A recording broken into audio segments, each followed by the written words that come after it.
Yeah, I was Lindrum. My name is Coca-Cola34. I'm here today to talk about the newest addition to the prehistoric subject files, and it is Ceratosaurus. Now, Ceratosaurus was a ceratosaurid that lived in the many formations across the world. Three particular formations across the world. One is the famous Morrison Formation. One is the Larinha Formation in Portugal. And the other one is potentially the Tendaguru Formation in Tanzania. Now, Ceratosaurus means horned lizard, and it was discovered by O.C. Marsh in 1884, but it was redescribed in 1920 by Gilmore.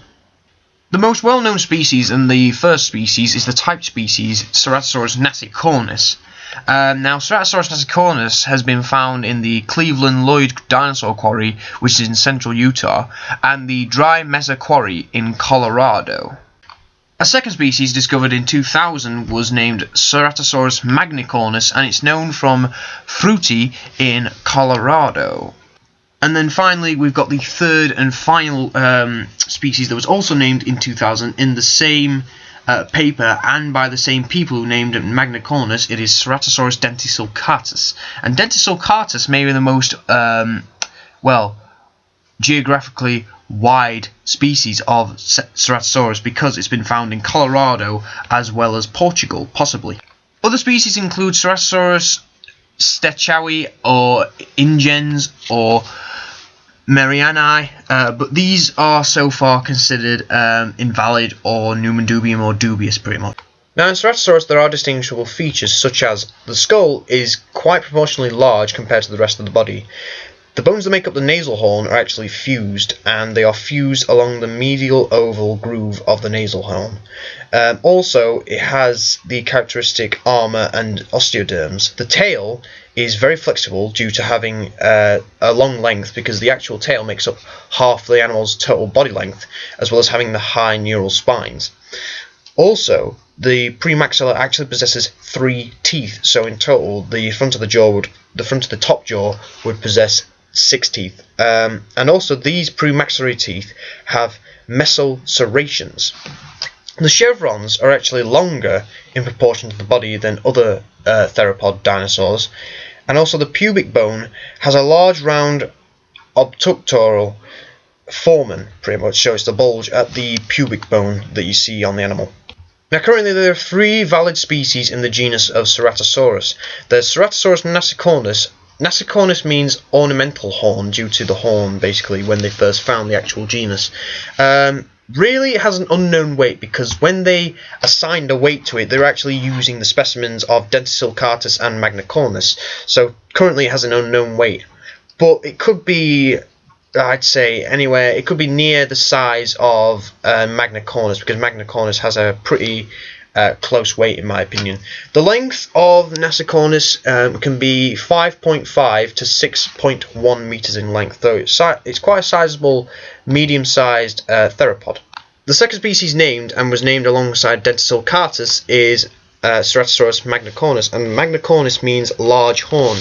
Now, this particular species weighed up to 275 kilograms, had a length of 6.1 to 6.3 meters at best, and the main difference between it and Nasicornis is that Magnicornis had a rounder nasal horn as well as rounder lacrimal horns than Nasicornis, and also the horns were slightly more shallower. There's some of the main minor differences. This particular picture I don't think represents Nasicornis in the best of light. It looks a bit too different, but obviously they were pretty much sort of similar, but obviously Magnicornis had slight differences as well as size and the horn shape. Now, the second species named in 2000 along with Magnicornis was Ceratosaurus dentisulcatus. Dentisulcatus means furrowed tooth, and that's because the teeth were slightly different from Magnicornis and Nasicornis. Now, the weight of this is around 452 kilograms. It's a slightly more derived Ceratosaurus species, and this could imply that it may have been more specific to a different niche.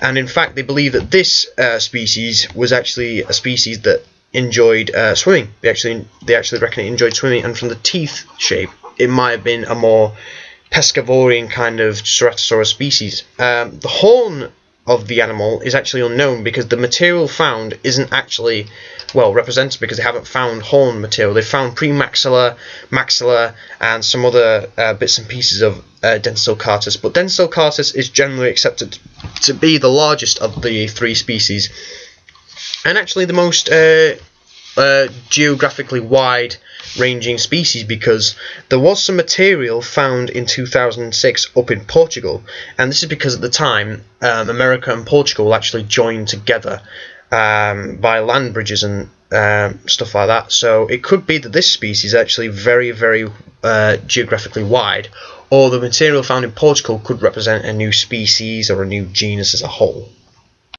Now, to note about all three species, that Denslocartus and Magnacornis have been under scrutiny in the last few years, and it could be that these actually represent ontogenetic growth stages of Ceratosaurus nasicornis.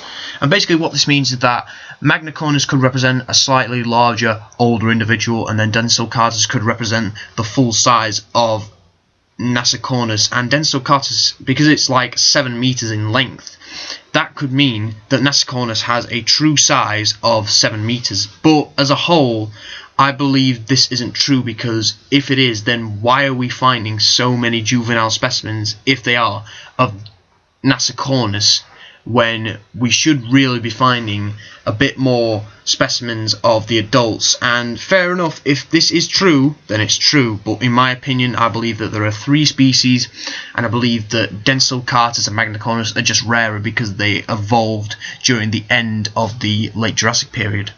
Now, Ceratosaurus is part of Ceratosaurinae, which is pretty much the big family that includes the Abelisaurids, as well as its closest current relative, known as, and I'm going to probably butcher this, Geniodectes which is a South American-based early Cretaceous ceratosaurid, which could be a descendant of Ceratosaurus, but it's up for debate because that current specimen is under validity of where it resides in. It could be an Abelisaurid or it could be a Ceratosaurid.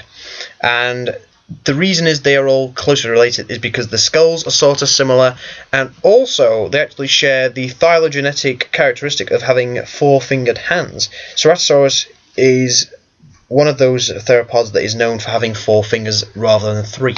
Now, Ceratosaurus is a notably rare theropod, and that's because it was outcompeted by larger theropods such as Torvosaurus tanuri, or Torvosaurus gurneri, or Allosaurus fragilis, Allosaurus jumadseni, Allosaurus europaeus, and this is pretty much because it was an old designer theropod, and it wasn't efficient enough to keep up with evolution, and pretty much these larger, more efficient, more advanced predators outcompeted Ceratosaurus as we go further and further through the late Jurassic before the late Jurassic extinction period.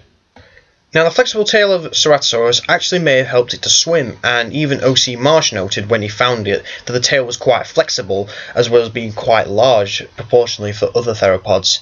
And this may have allowed it to actually hunt aquatic prey, and this is further basically supported with the evidence of Ceratosaurus denslocartus's teeth, which seem to be specialised for a more pescivorian environment and more pescivorian diet. So this could mean that Ceratosaurus, due to being outcompeted by other theropods, may have actually turned to another niche in the environment.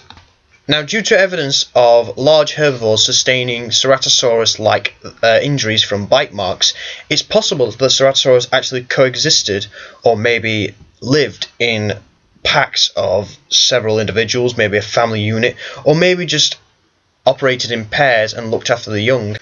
Now, Ceratosaurus may have been an opportunistic feeder, as there was a Allosaurus pubic bone, or the foot bone of an Allosaurus, found with theropod bite marks on it, and these bite marks actually indicate that there was some scavenging going on, and it probably came from Ceratosaurus due to the actual nature of the bite marks, because they seem to be characteristic of Ceratosaurus. So maybe Ceratosaurus may have actually attacked and maybe killed Allosaurus when it could, like hyenas do with lion cubs today, or maybe it's like with hyenas that hunt down adult lions, is that they possibly hunt down an adult and then kill it, or it could have been just that this Ceratosaurus was desperate for food, found the dead Allosaurus, and may have actually eaten part of the dead Allosaurus. Now, Ceratosaurus has been found in many pathologies on skeletons. One particular pathology is that there were stress fractures actually found on the feet of one particular specimen, and this was discovered back in 2001 by Bruce Rothschild. I'm probably butchering that, but he discovered that maybe this was much more than an active hunter and maybe actually experienced stress fractures on the feet.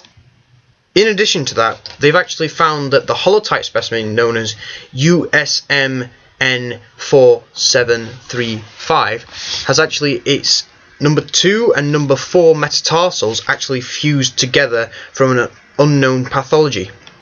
A tooth labelled Ceratosaurus SP, meaning it's not been assigned to a particular Ceratosaurus species, actually shows possible breakage, and this could be from fight or maybe feeding or maybe an incident that involves not really hunting but maybe falling over or something like that. So it shows that Ceratosaurus may have had a very active lifestyle as a whole. Ceratosaurus has been shown in many media such as the 1940 film Fantasia.